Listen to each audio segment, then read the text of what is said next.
తల్లికి రాని కష్టం ఆమెకు వచ్చింది. కూతురు పుట్టిందన్న సంతోషమే తప్ప ఆ అరుదైన వ్యాధి వచ్చిందని తెలియడంతో తల్లడిల్లిపోయింది ఆ తల్లి. కర్నూలు జిల్లా వెల్దుర్తి గ్రామానికి చెందిన పునర్విక తల్లి పుష్పావతి పడుతున్న బాధ వర్ణనాతీతం. SMA టైప్ 1 వ్యాధి అని తెలియడంతో ఆశలు వదులుకున్నామంటున్నారు. కానీ దాతలు ముందుకు వచ్చి తన కూతురికి పునర్జన్మనిచ్చారు. మంత్రి నారా లోకేష్ ఆ కుటుంబానికి అండగా ఉంటామని భరోసా ఇచ్చారు. తమకు సాయం చేసిన వారందరికీ జీవితాంతం రుణపడి ఉంటామంటున్న పునర్విక తల్లి పుష్పావతితో మా ప్రతినిధి ఖలీల్ ఫేస్ టు ఫేస్. పునర్విక ఇప్పుడు రాష్ట్ర వ్యాప్తంగా సంచలనం సృష్టిస్తున్న పేరు. ఈమెకు ఏదైతే ఉందో అరుదైన వ్యాధి రావడంతో తల్లిదండ్రులు ఏదైతే ఉందో సురేష్ కుమార్ పుష్పావతి తల్లడిల్లిపోయే పరిస్థితి. ఈ నేపథ్యంలో తల్లి పుష్పావతి ఏమంటున్నారో ఆమెను అడిగే ప్రయత్నం అయితే చేద్దాం.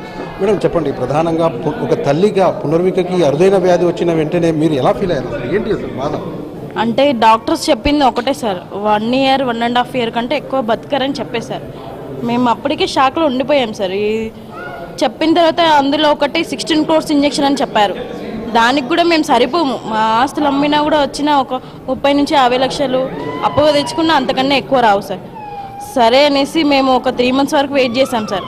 ఎలాగైనా ఏదో ఒకటి ముందుకు చేయాలి, చూస్తూ మన కళ్ళ ముందు మన పాపని చేసుకోలేం కదా అనేసి సోషల్ మీడియా ద్వారా ఇలా ఛానల్స్ అన్నీ వచ్చాయి.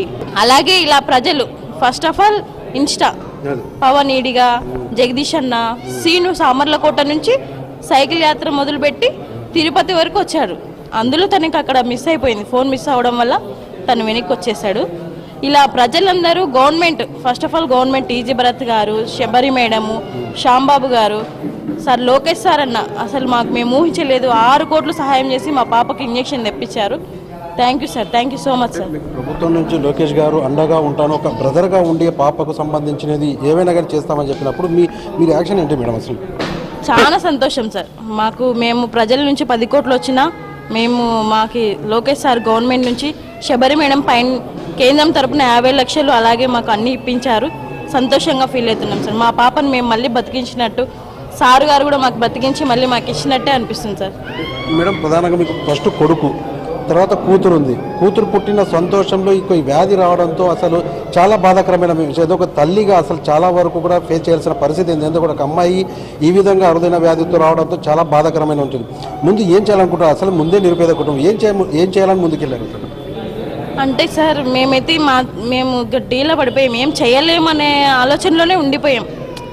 ఏదో ఒకటి మనం చేయాలి, మన పాప కోసం ఏదో ఒకటి చేయాలి అనేసి మేము ఇలా సోషల్ మీడియా ద్వారా ముందుకు వచ్చేసి అందరూ సపోర్ట్, అసలు ఇంత సపోర్ట్ చేశారని ఇంతగా అవేర్నెస్ పెంచి పిల్లలు కూడా మేము చేస్తామని ముందుకు వచ్చి మరీ చేయడము, అలాగే గవర్నమెంట్ కూడా మాకు సపోర్ట్ చేసి ఇంత ముందుకు తీసుకొచ్చినందుకు థ్యాంక్ యూ సార్. మేడం పునర్వికకు మళ్ళీ ఒక పునర్జన్మ అనుకోండి.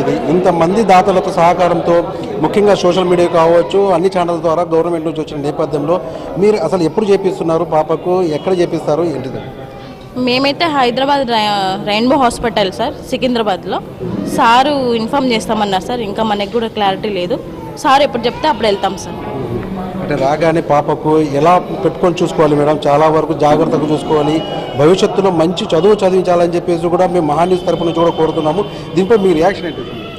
అంతే సార్, మేమైతే మా వరకు మా పాప నడిచి లేచి తను గంతులేసి అందరి పిల్లల్లాగా ఆడుకోవాలి, చదువుకోవాలి అనేసి మేము చాలా సంతోషపడుతున్నాం సార్. Thank you sir.